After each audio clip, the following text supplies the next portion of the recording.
Arlina Allen is the founder of Sober Life School and host of the award-winning recovery podcast, the Untitled Chat podcast. She's been sober since April 23rd, 1994, married for 23 years, and mother of two amazing boys. Her class, Reinvent: How to Rebuild Self-Esteem After Addiction, Heartbreak, and Trauma, is being taught to those who have suffered from low self-esteem, codependency, workaholism, and many other issues. It is also being taught in the California and Arizona prison system to help provide healthy coping skills to inmates before they are released.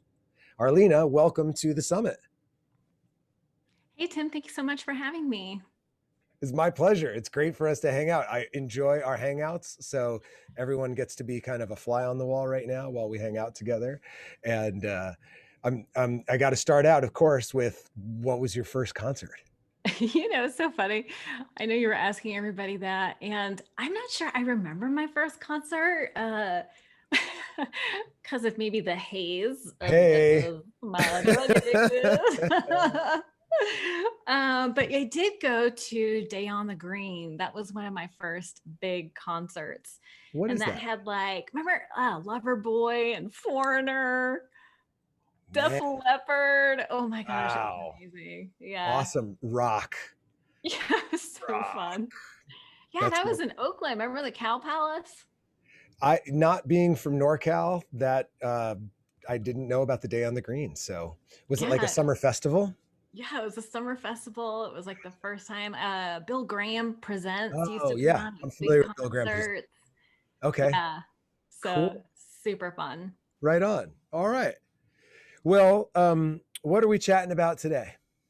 So we're really going to be talking about self-esteem, and I sort of frame it as it's the one thing that affects your romance, finance, and fitness. And it's, I know everybody goes, oh, yeah. Yeah. And the basic premise is that we only allow into our lives what we believe we deserve, even like on a subconscious level, right? And so, you know, having information really isn't the issue. It's not lack of information like all the speakers, right? Some of us are self-help junkies. We turn into these self-help junkies where we seek outside of ourselves to fix that black hole, that vortex, right? We used to use other things.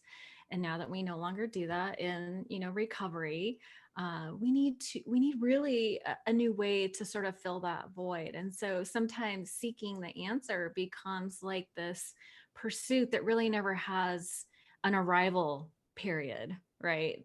We never really arrive where we feel satisfied, complete contentment. That's not typically a feeling that those of us with addiction issues are familiar with. Like, do you ever really feel content? Well, it's funny because if you ask my wife, she'd be like, no, no, no, No. no. And there's this phrase, right, in 12 step: restless, irritable, and discontent, Right. and yeah, or I would say terminally discontent is a phrase that I use. And only now, like 17 years along the path, I'm starting to try to reframe it into just what I would call curiosity Hmm. rather than discontent, but there's always a feeling of drive. Yeah. And I feel like Something's that comes from this place of we're not good enough, right? Mhm. Um, if you join recovery through a 12-step community, sometimes there's this drum that is beaten of let's focus on the character defects, find out what the problem is so that you can solve it, right? And that's very valid. And I think what gets left out a lot of times is the balance of what are we doing right? Because if you think about it, we do 1,000 things right every Yes. day, right? Do we make mistakes along the way? Absolutely. But we don't give ourselves the credit for the things that we do right the way that we beat ourselves up for the things that we do wrong.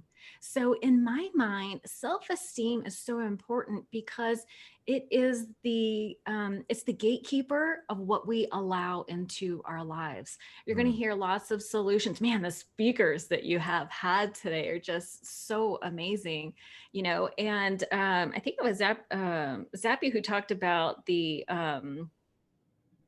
the default mode network. And so I've always thought of it as we all have like this internal thermostat, right? We don't get too high, we don't get too low. We have like this comfort level, right? And so the work that I do really addresses those subconscious beliefs, right? Because we have a belief that generates a thought, and the thought generates the feeling, and we make decisions and take actions based off of those feelings. And then we enter into the law of cause and effect. And so they say that there was a Harvard study done saying that we have 60, 80,000 thoughts per day, and 90% of those thoughts are the same as the day before. So it's literally, I know, isn't that crazy? What's literally happening is that we are living today in the residuals of yesterday's decisions, right? Yesterday's thoughts, feelings, decisions, and actions. We're living those today. And we're just repeating this cycle over and over again. So a lot of the work I do is about addressing those subconscious beliefs, which are absolutely not even, they don't even need to be rooted in truth, which is the crazy thing, right? So what we do is we address those subconscious beliefs and reframe those, right? And we create new visions for our future and things like that. So that's sort of the premise of the class that I teach, is about how do we really change our subconscious beliefs so that we can elevate the level of our self-esteem, so that we can start thinking new thoughts, having different feelings, making better decisions for ourselves, and ultimately having a different experience that's better. That's really great. I think I remember this analogy of the tree, and like the fruits were your thoughts and feelings and the roots were your beliefs. Mm-hmm. And the beliefs are underground, and Right. you don't see them, right? You just see what's on the surface is those thoughts and feelings. And I think that's really great. I wrote this little flow chart here. Belief leads to thought, leads to feeling, leads to action, leads to effect or consequence. And I think that's really powerful, because I'm not thinking about my beliefs, I'm thinking about my thoughts, Yeah. right? Like my feedback loop is stuck at thought and feeling. I don't consciously, like if I'm just during the day, I'm not going back to, yeah, but where did that come from? And how do I Right. get there? Yeah. And a lot of the stress, it's internal. It's the feedback loop of my judgments about what I've done or haven't done, or what others have or haven't done, but it's happening inside. It's not as much the external experience. So I'm curious, like, is there something you can share with us about how do we get past the thoughts and the feelings? How do we dig up those beliefs? Well, here's the interesting thing. Dr. Andrew Huberman is my favorite neuroscientist, although now I have a couple more because of all. But He's on my wish list for the summer summit, by the oh my way. goodness, he is amazing. He is Yeah, amazing. totally. He was on the Rich Roll podcast, and it was, what's interesting about the neuroscience behind all this stuff. I consider myself to be a science girl that loves the woo woo, because it feels like there's this connection happening between woo woo and science, Yes, right? very It's much. like science is beginning to explain why all these woo woo, seemingly magical things happen. Like, for instance, I'll just give you a little side note. Albert Einstein has this theory. If you can look it up, it's called spooky action from a distance. What?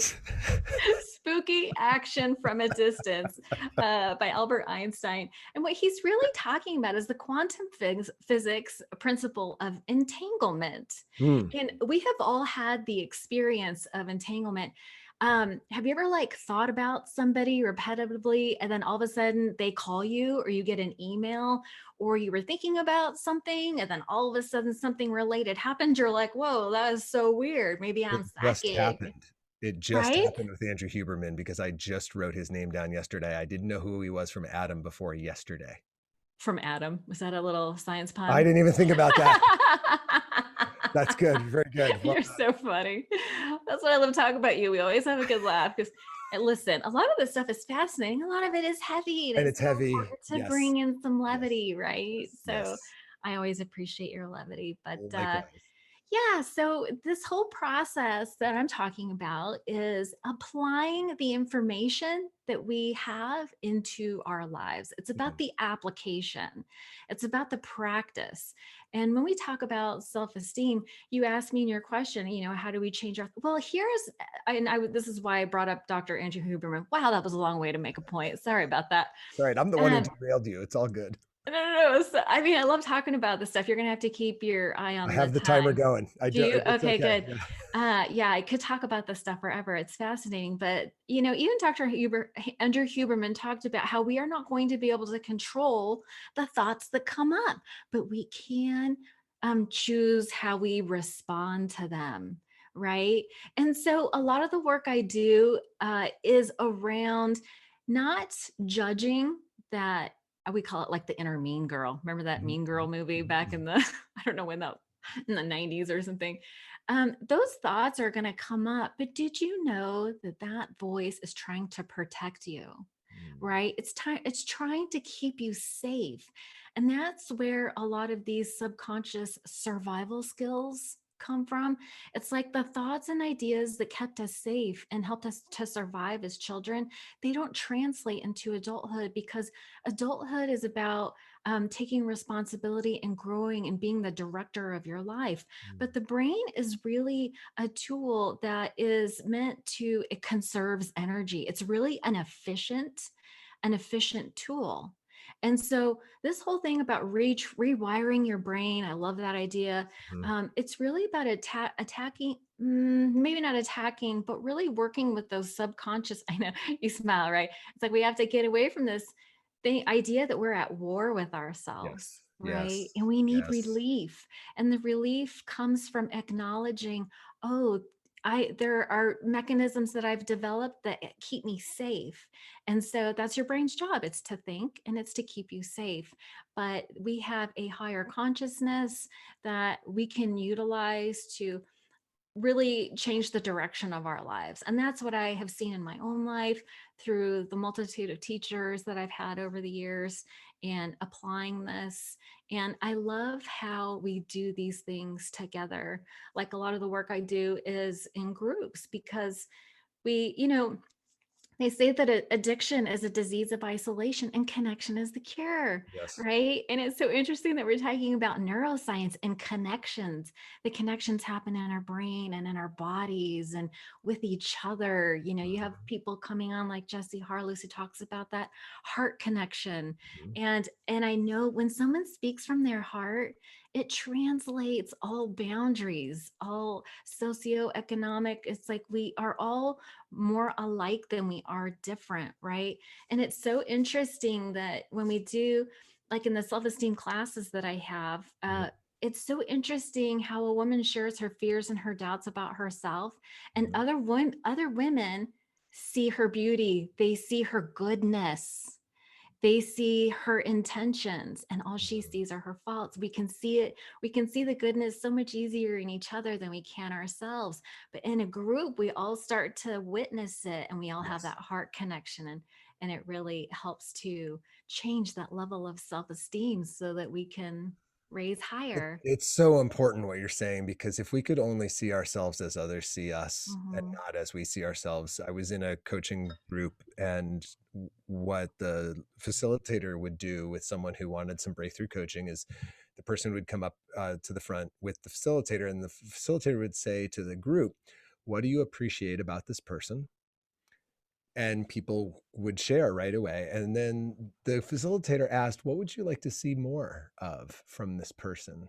And it was a very interesting question to ask, because it was Oh, touching on this thing that the facilitator knew that there was more inside the person, and that the hmm, person was the one in the way, yes. and that the rest of the group could call that into being, almost like a Yes. vacuum. And I think that's so powerful. We forget in our American individual self-deterministic culture that we're still mammals, so which means we're Right. pack animals and we're Yeah. social beings. And so who who we're around, how we gather as groups, can either bring out the best in us or it can suppress the best in us. And I think that's really powerful, that what you're talking about with self-esteem, with the women kind of Mhm. reflecting back what they see, which is the thing that we don't see ourselves, which if we only could. And that's why recovery is a we thing, right? Addiction is a me thing. It's all about the connection and connecting. I think there's like if I could only choose one verb, two verbs. If I only, I can't choose one. Who am I kidding? Can't you just There's can't you two verbs for the, if I play and connect, Yes. Oh my those, gosh. those are my verbs. We need to play more. You know what, though? You mentioned something that reminded me of this idea that if you spot it, you got it. And it's the idea that you can't love or hate something about somebody else unless it's something you love or hate about yourself. And Oh. some people like rail against that because they first think of like the most negative thing they can think of. And they're like, I'm not like that. But people also resist the idea that they are beautiful and wonderful. But it's so funny because in multiple cultures, we have like like it's the same idea in different words, like the pot calling the kettle black, or if you point your finger at somebody, you got three fingers pointing back at you. And so I like to focus on the pause. Like if you recognize something that you don't like in somebody else, that could be if you have the courage, that could be your tool for evolution. It's like confront it with love and transform it. But it also works in the positive. The people that you love and admire, you recognize those qualities in them because you yourself have them. But we Mm, have like this inner critic voice that's so loud, it drowns out like mm. the soul knowing that we are deep down, that we are good. Yeah, that's really great. I think one of the things that about my marriage, one of the things that inspires me about Angelique is, without her ever telling me to, all I've ever done when I'm around her is like try to be better. Like Mm, she calls forth almost like a vacuum. Like yeah. she calls forth this better version of me by virtue of her being the version of her that she's already being. I see for myself like this inspiration, like, oh, wow, I want to be like that, almost like it creates this excitement in me to kind of like be able to play at that level, and Well, so we my tend to whole live up to people's expectations. And so I'm not yep. going to speak for her. I only met her once and she was amazing. But when people see the best in me, I tend to live up to that expectation, whether Mm, it's conscious or not. Right. And there's yes. this idea that water seeks its own level. And, as people evolve and grow and change, we attract those other people who are at that same level. That's why they Mm, tell you not to get into a relationship the first year you're in recovery. Because you don't want to attract that level, right? You want see, to grow a little words. bit, love yourself a little bit. So, because nobody's going to love you more than you can love yourself. What does that say? 2 minutes? That says 20 seconds, actually. 20 So seconds. I forgot to look at it. I was like, whoa, look at the time. We I know are, this is so much fun. it I'm is just so going to much say in fun. this 20 seconds that Yes. to start the journey to improving your self esteem is to start with a morning self care practice. The Okay. morning self care practice will allow you to take all these other things. There's so many teachers that talk about fitness, finance, romance, but to get lasting results, you really need to do the deep work of changing your subconscious beliefs. Mm, amen to that. Where can people find you online? They can find me at soberlifeschool.com. That's really like my umbrella site. So it has the self esteem class on it. I do one on one coaching because sometimes people don't want to do the deep work in a group setting.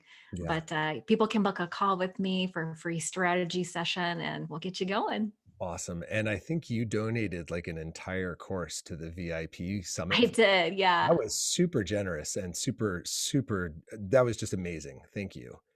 You Well, want to tell listen, everybody we what that need, is briefly? yeah, it's called sobriety reset. Okay. And there's this idea that sometimes we just need that reset. Let's just go back to basics. Because listen, if you don't have sobriety, all this other stuff is very difficult, right? But the self esteem and the sobriety reset go hand in hand because sometimes people feel so badly about themselves, it's difficult for them to receive the solution. So they really kind of go hand in hand. But I'm so glad that you enjoy the course. And thank you so much for having me. Oh, Arlina, it's always a pleasure to hang with you. Thank you so much for being here. Have a wonderful rest of your day. Okay. You too. Thanks so much. Okay. Bye. Bye. Love Arlina.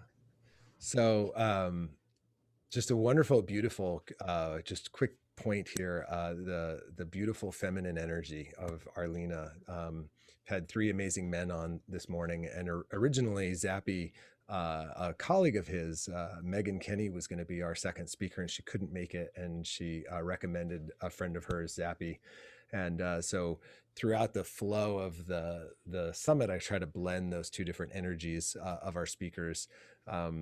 And so it's great to have Arlina with us.